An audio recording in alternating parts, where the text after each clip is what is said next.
नशाखोरी माए जिंदगी बेकार है। घर परिवार और समाज एक रे बर्बाद है। कोनो कहे गम दूर होते, कोनो कहे पीरा रे। नशा के आदत जब हो जाते,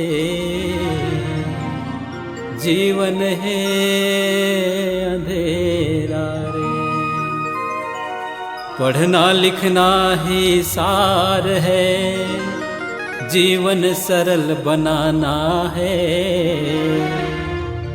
नशा पान के नुकसान ला भैया, जन जन ला समझाना है।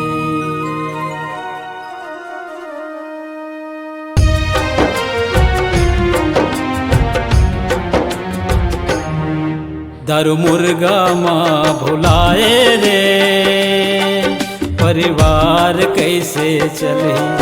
दारू मुर्गा माँ भुलाए रे, परिवार कैसे चले। गांजा के फुकैया भैया, बीड़ी के फुकैया, ते समाज कैसे चली। बियर भिस्की के पियैया रे, परिवार कैसे चले। दारू मऊहा के पियैया ते समाज कैसे चले।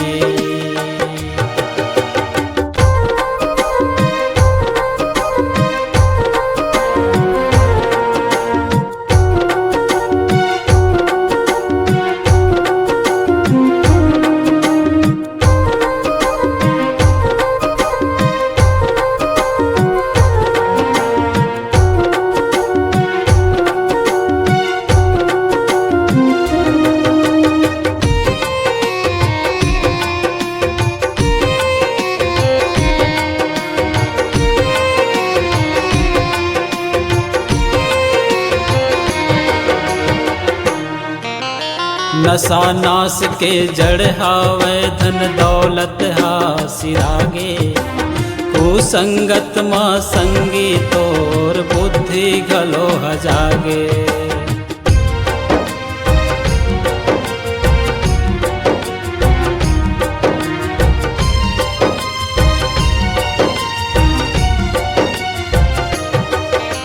कत को समझाए दाई ददा, कहना का बर नहीं माने।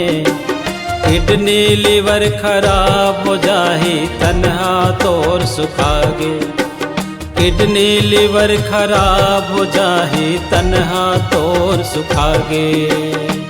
खेती डोली घर बेचागे, खेती डोली घर बेचागे। हालात कबल सुधरी।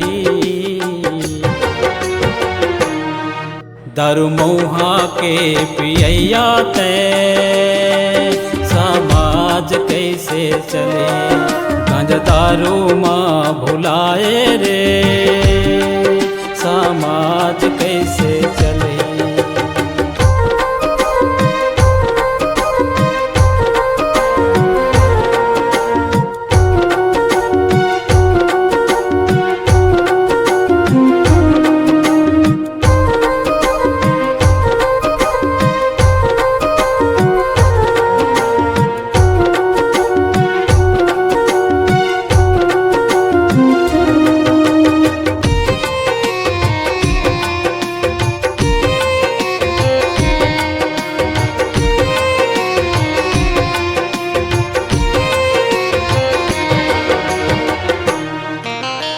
कैंसर जैसे रोग सताही, तन माँ गुना समाही रे।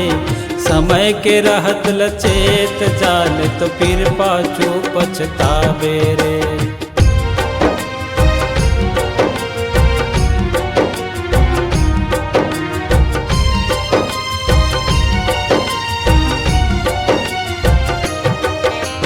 नशा छोड़ सही राह में चल, जिंदगी संवर जाही रे। घर परिवार के खातिर अपन सम्मान ला बचा ले रे। घर परिवार के खातिर अपन सम्मान ला बचा ले रे। जन जन ला बता के, जन जन ला समझा के ये समाज है बदली।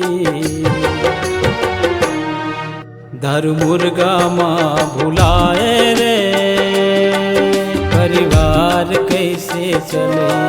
गांजा दारू माँ भुलाए रे, समाज कैसे चले।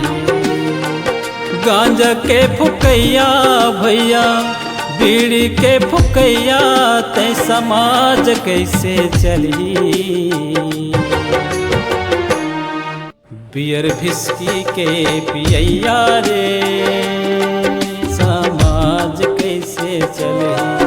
दारू मऊहा के पियैया ते समाज कैसे चले। दारू मुर्गा के पिलैया रे, परिवार कैसे चले।